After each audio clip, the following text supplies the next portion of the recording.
Okay, so at this point, we're assuming that you have done enough planning to get yourself a fairly refined question. One of the best things about research is that it's not actually going to stay the same for most people.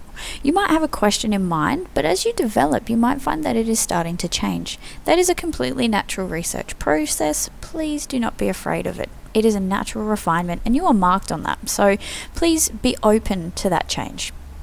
However, at our point, we are starting to think about what am I actually going to investigate? And focus questions or guiding questions, whatever you want to call them, they're the questions that help you answer your big question. Now, you might not even have a proper big question yet. But what we do want you to think about is, what do you really want to research? What are the nuts and bolts of this? And a really powerful aspect of this is to think about, what do you want to produce in your outcome? What are you expecting to be able to answer? In this process, what you might wish to do is to go back to your Lotus diagram, go back to your mind map, have a look at your background research that you've done, have a look at the things you've highlighted or read, and really think about the areas that these could be categorized into. Generally, focus questions are quite simple. They're just like a what or a how kind of question. You don't want it to be too complicated, and you generally want each focus question to only address one point. So it might be, what are the benefits? And then another one might be, what are the consequences? And another one might be, what is it? All of these things can help you. Now, for some people, your topic might be incredibly complex.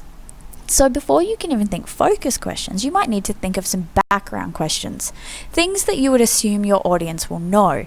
So, for example, in a dyslexia topic, I would probably say that the background research you needed to engage in was finding out what dyslexia is. In your actual outcome, you might not spend that much time talking about that. You might include it in your introduction or in one of your preliminary paragraphs, but you don't want to spend 6 paragraphs telling us what dyslexia is. Instead, if your focus is on how dyslexia affects education, you can then use your focus questions to really articulate that. If you look at this person, they have focus questions about a topic on Vietnamese cultural identity. So some of their background information might have actually been about cultural identity, because they feel that they're quite confident in using these terminology. That definition might have been something they've had to do previously as part of their planning process. Then they're playing with some different focus questions. Now again, this might change. And what they've done that's really powerful here is they've got their focus question and they're checking that it actually has purpose. There's not just some random question floating off into the distance. And they've also started to think about how they would answer that question, what possible sources there are that they could use. You might notice that this is beginning to look a little bit more like a proposal.